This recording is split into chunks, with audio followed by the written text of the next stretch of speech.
Okay, ये जो question दिया हुआ है, the correct order of acidity of the following compound is.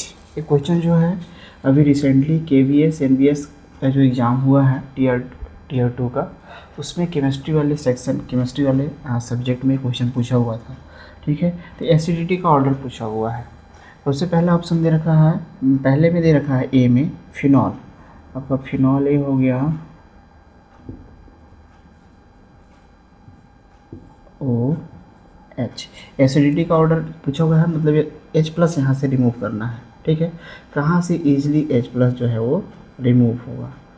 दूसरा वाला में दे रखा है क्या, पैराक्रिसॉल, ये मेथिल ग्रुप यहाँ पे जुड़ जाएगा। तीसरे वाले में meta nitrobenzene, sorry meta nitrophenol दे रखा है, तो कुछ इस ऐसा ही स्ट्रक्चर हो जाएगा। ठीक है, यहाँ पे नाइट्रो ग्रुप हो जाएगा। और चौथा ऑप्शन में दे रखा है पैरा पोजीशन पे नाइट्रो ग्रुप को जो है वो लगा दिया गया है।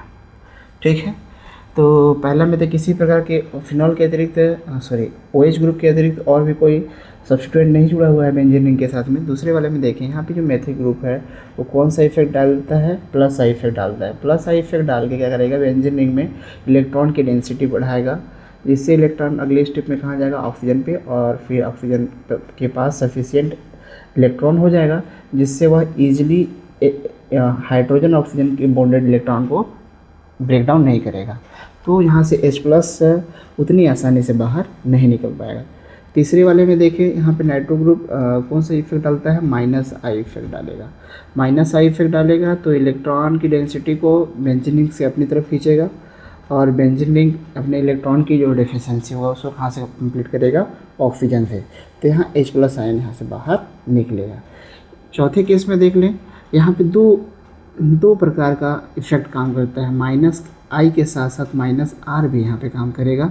तो यहाँ पे पैरा पोजीशन पे जो नाइट्रो ग्रुप है उसी कंपेयर में, मेटा पोजीशन पे जो नाइट्रो ग्रुप है उसकी कंपेयर में पैरा पोजीशन पे जो नाइट्रो ग्रुप है उसके अंदर इलेक्ट्रॉन को विड्रॉ करने की क्षमता ज़्यादा होगा।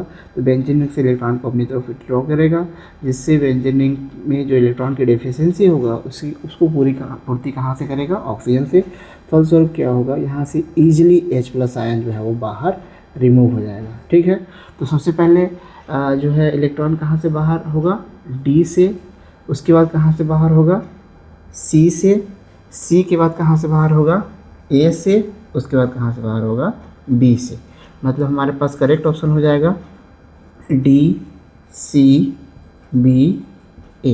DCBA, DCAB, sorry DCAB, DCBA, DCAB। तो हमारा जो पहला आंसर हो जाएगा, पहला आंसर हमारा क्या हो जाएगा, करेक्ट हो जाएगा। तो इस प्रकार का क्वेश्चन जो है वो आपको PGT का जो एग्ज़ाम होता है स्टेट लेवल पे, उसमें या नेट में भी इस प्रकार क्वेश्चन जो है वो देखने को हमें मिल जाता है। तो ये क्या बोलते हैं, हमारा जो लेक्चरर का जो एग्ज़ाम है, लेक्चरर के एग्ज़ाम में इस प्रश्न जो है वो पूछे जा सकते हैं। वेरी इंपॉर्टेंट है, और एक कंसेप्चुअल क्वेश्चन रहता है, और ये क्वेश्चन एसिड बेस से पूछते हैं। ठीक है, थैंक यू।